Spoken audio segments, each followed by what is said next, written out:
Hello friends, আজ আমাদের দেখুন বিরিয়ানি হয়েছে, চিকেন বিরিয়ানি। বহুদিন বাদে আমাদের বাড়িতে আজকে চিকেন বিরিয়ানি হয়েছে। আর তার কারণ আজকে প্রফেট মোহাম্মদের জন্মদিন। সেই উপলক্ষে আমি সর্বধর্ম সমন্বয়ে বিশ্বাস করি। আমি কোনো একটা ধর্ম নিয়ে বাঁচতে চাই না, মানুষ সবাই সমান, ধর্ম তো আমরাই তৈরি করি।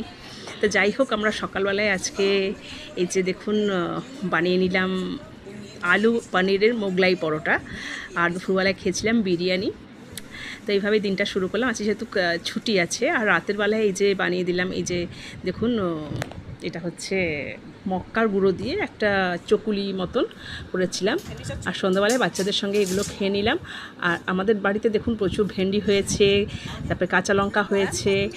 আর এই যে সকাল সকাল আজকে রাখি পূর্ণিমা, তাই সকাল সকালে উঠে খেয়ে নিলাম রুটি আর ডাল তড়কা আর স্যালাড।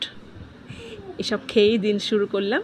আর ঠাকুরকেও আমি কিছুটা জলখাবার দিয়ে দিয়েছিলাম খেতে, নতুন ধরনের একটা মিক্সচার এনেছিলাম তাই।